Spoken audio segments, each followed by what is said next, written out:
el nuevo ciclo de Entre Nosotros, ahora con Natalia Van de Velde, licenciada en Kinesiología y Fisiatría, posgrado en Acupuntura y Moxibustión. Hoy vuelve en este ciclo 2014 a ser parte del staff de Entre Nosotros. Muy bienvenida, Natalia. Muchas gracias por aceptar nuestra invitación. No, gracias a ustedes por invitarme. No, es un gusto. Realmente fue un ciclo corto el nuestro, pero de diálogo muy profundo, y más que eso que significa el diálogo, lo que sirve para el otro, para la comunidad, para el paciente. Así es. Habíamos terminado el año pasado con un tema muy fuerte, que era el de la lumbalgia, ¿no es cierto? Exacto. Entonces, ¿cuál será el contenido de hoy? Y hoy también seguimos en la rama de la columna y vamos a cervicalgia. También un temazo que todo el día me duele la cervical, tengo un problema cervical. Bueno, ¿cómo se llama ese dolor que uno siente en la cervical? Cervicalgia. Justamente, ¿qué significa la palabra cervicalgia? Dolor cervical, dolor en la región cervical, dolor de cuello, como comúnmente le decimos. Exacto, como sabemos, bueno, la columna tiene regiones: la región cervical, dorsal, lumbar, lumbosacrocoxigia. La región cervical es donde comienza la columna, que tiene unión con cráneo, y es la zona, una de las regiones que tiene más movilidad de la columna. Es una de las más flexibles, las más móvil, y también la que está más apta a lesiones, a sufrir cualquier tipo de lesión. ¿Qué causas provocan esas lesiones? Bueno, en las causas de la lumbalgia, de la cervicalgia, claro, lo que tenemos es, por ejemplo, contracturas, cualquier alteración que tengamos a nivel articular o a nivel muscular. Tenemos también malas posturas, por ejemplo. ¿Qué pasa? A veces hacemos un viaje, el colectivo, muchas horas, o auto, después vamos, tenemos una estadía, cambiamos de almohada, cambiamos de colchón, venimos con un dolor cervical. Las malas posturas al dormir, esos cambios de rutina, cambio de almohada, cambio de colchón. Ay, sí, los cambios de almohada. Sí, influyen mucho.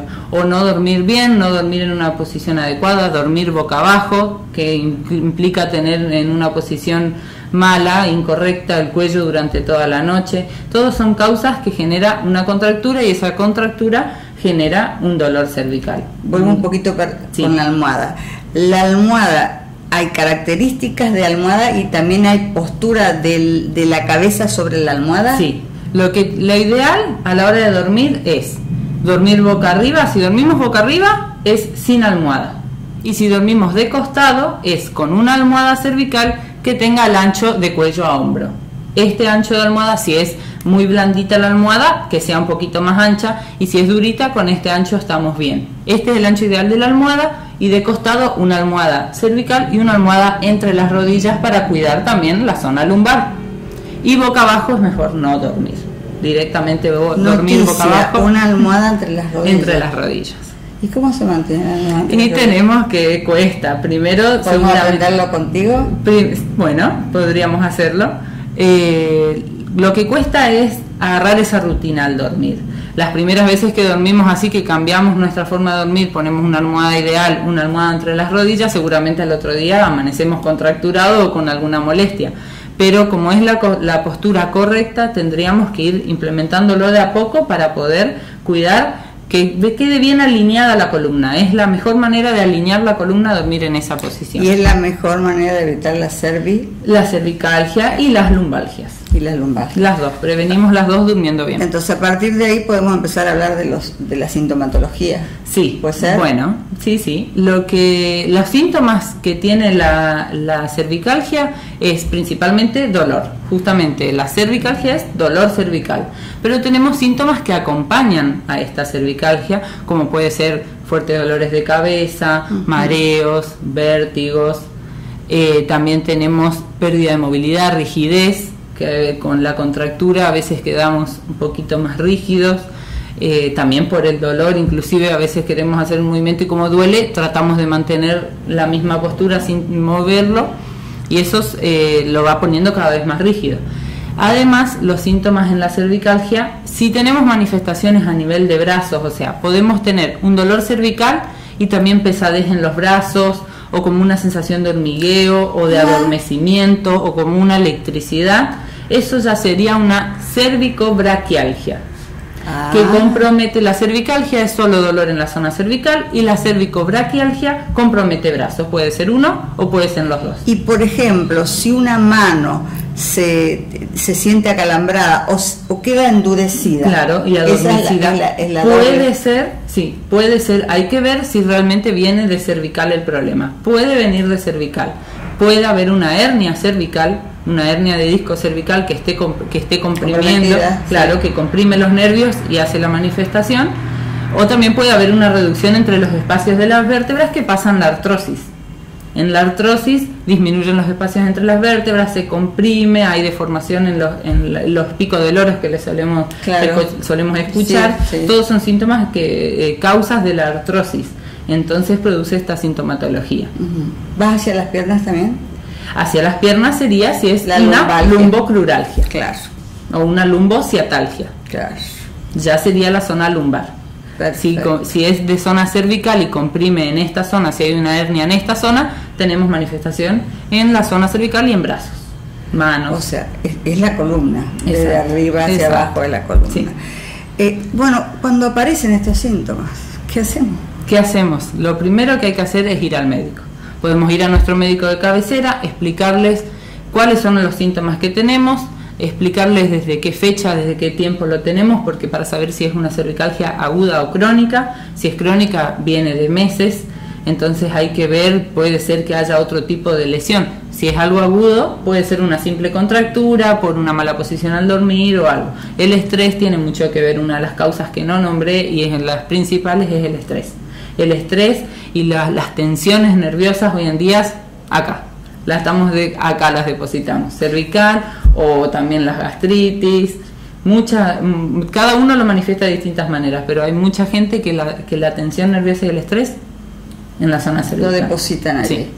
Así que bueno, hay que consultar al médico, hay que ir a nuestro médico de cabecera, el médico de cabecera va a saber decir si necesitamos ir a un traumatólogo, y el traumatólogo decidirá si hacer una radiografía o hacer una resonancia, depende qué es lo que piensa él según nuestros síntomas, qué es lo que piensa él correspondiente para analizar, para hacer el diagnóstico del paciente. Por ejemplo, el médico que está ducho en todo esto puede darse cuenta que es estrés y de ahí decir, bueno, el tratamiento lo dirigirá hacia la especialista en kinesiología. Exactamente, exacto. Que se puede dar, claro, eso, si ya ve que si ya el médico ve que es una contractura por estrés, va a mandar a hacer unas sesiones de kinesio o analgésico, antiinflamatorio también.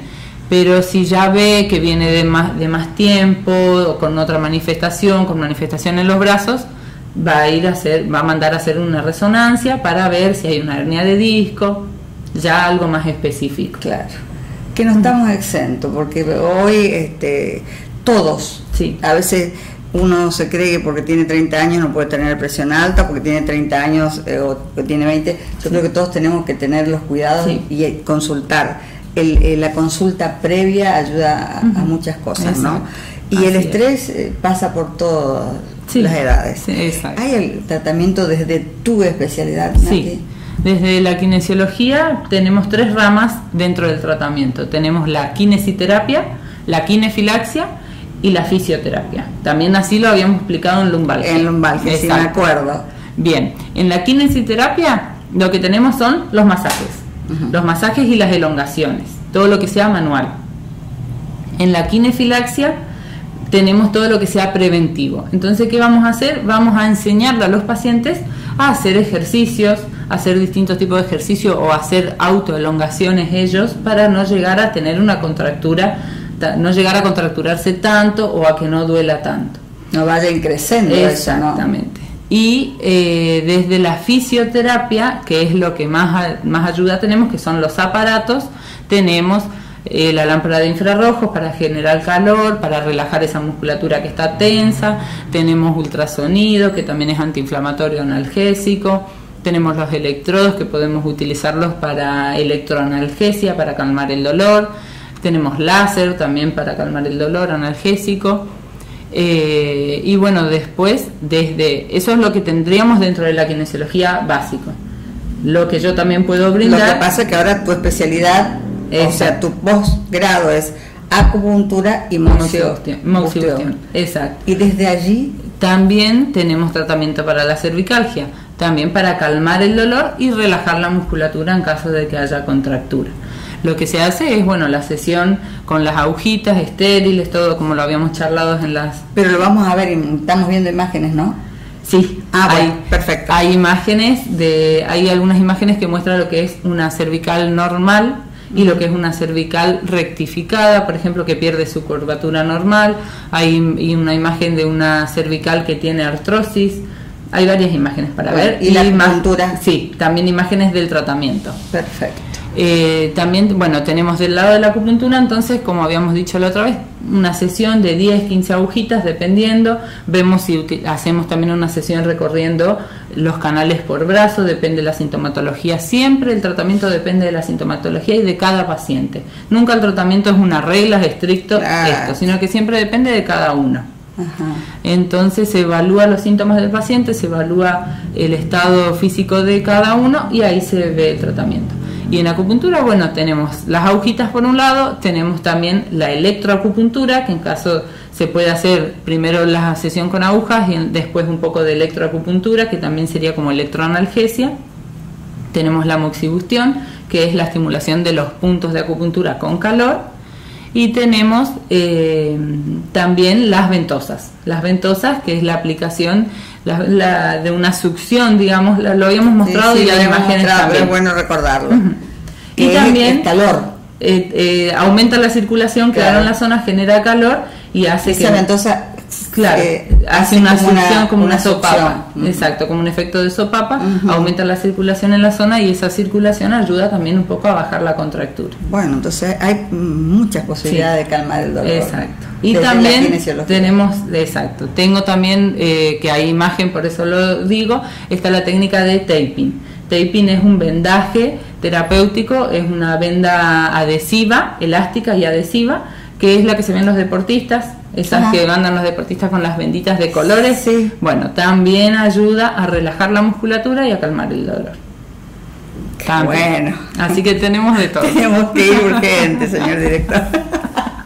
El estrés es tremendo. ¿Hay algo por agregar respecto a lo que sea el tratamiento? Y lo que podría agregar es de que no se dejen estar. Si empiezan con los síntomas, ir al médico y ya consultar, hacerse estudios. A veces uno piensa que es una simple contractura y hay una hernia detrás, entonces hay que tener después, vamos a aprender a cuidarnos un poco más si ya tenemos una hernia de disco. La única manera de saber que uno está sano y está bien es haciéndose estudios. No podemos decir estoy sana sin tener un estudio que lo demuestre. Pero una pregunta, no en desmedro de los médicos. ¿Se puede ir a hacer un tratamiento de acupuntura aunque sea para aliviar el dolor? Sí. El kinesiólogo trabaja con derivación del médico. Bueno, una palabra exacta, la que necesitaba. Sí. Natalia, nuestro agradecimiento profundo, nuestra bienvenida, la bienvenida de los televidentes a este encuentro entre nosotros. Seguimos, ya. Gracias.